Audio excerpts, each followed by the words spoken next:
Assalamualaikum warahmatullahi wabarakatuh. Perkenalkan, nama saya Riza Nur Fadila dari kelas 12 IPS 3. Pada kesempatan kali ini, saya akan menjawab beberapa pertanyaan mengenai novel Kemelut di Majapahit yang sudah ditugaskan oleh Ibu Anda Guru Mata Pelajaran Bahasa Indonesia di SMA Negeri 1 Cibubur. Oke, langsung saja ke pertanyaannya.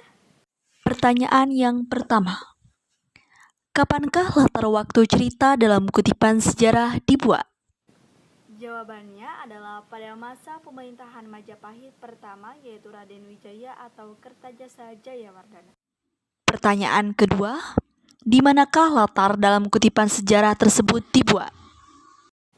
Jawabannya adalah di Kerajaan Majapahit, tepatnya di Ibu Kota Mojokerto, Jawa Timur pada masa Raden Wijaya. Pertanyaan yang ketiga. Ada peristiwa apa saja sih yang dikisahkan dalam novel tersebut? Nah, untuk jawaban nomor 3, saya di sini sudah merangkum beberapa peristiwa yang penting untuk dijadikan jawaban nomor ketiga. Yang pertama ada peristiwa Raden Wijaya berhasil menjadi Raja Majapahit pertama bergelar Kartajasa Jayawardana. Peristiwa yang kedua, Ronggo Lawe diangkat menjadi Adipati di Tuban. Peristiwa yang ketiga, Sang Prabu telah menikah dengan 4 putri mendiang Raja Kartanegara, yaitu Dyah Tribunan yang menuju ke negeri Melayu. Peristiwa yang kelima, terjadi persaingan di antara para istri. Selanjutnya, Ronggo Lawe berpihak kepada Dyah Gayatri. Peristiwa yang ketujuh, Sang Prabu mengangkat Senopati Nambi sebagai pati Kerajaan Majapahit.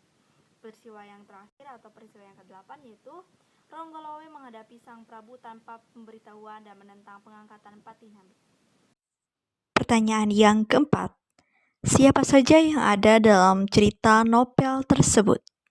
Jawabannya adalah yang pertama ada Prabu Kertajasa Jayawardana, yang kedua Dyah Gayatri, yang ketiga Dewi Motorogo, yang keempat Senopati Kebo, dan yang kelima Ronggo Lawe. Pertanyaan yang terakhir atau pertanyaan nomor 5 yaitu di bagian apakah novel tersebut dicantumkan ke dalam novel sejarah?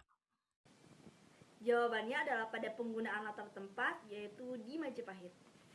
Oke, selanjutnya saya akan menceritakan sinopsis novel Kemelut di Majapahit. Jadi, novel Kemelut di Majapahit ini menceritakan tentang raja pertama di Majapahit, yaitu Raden Wijaya. Raden Wijaya ini sudah mempunyai 4 istri.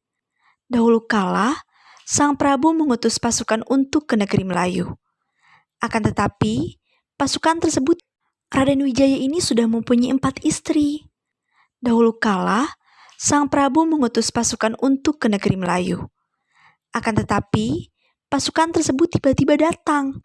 Dan pada saat itu, Sang Prabu terpikat oleh Dara Petak karena kecantikannya. Akhirnya, Dara Petak dijadikan istri kelima.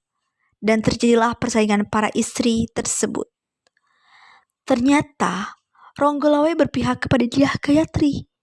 Sampai akhirnya, Sang Prabu mengangkat Senopati Nambi menjadi orang yang berkuasa setelah raja. Dan peristiwa ini membuat geram Ronggo Lawe. Akhirnya, Ronggo Lawe menemui Sang Prabu dan mencaci maki Senopati Nambe. Karena ia tidak setuju dengan pengangkatan Senopati Nambe. Ternyata, berita tersebut telah didengar oleh raja. Dan raja pun memutuskan untuk memecat Ronggo Lawe. Oke, mungkin cukup sekian video yang saya buat. Saya ucapkan terima kasih. Semoga bermanfaat. Wassalamualaikum warahmatullahi wabarakatuh.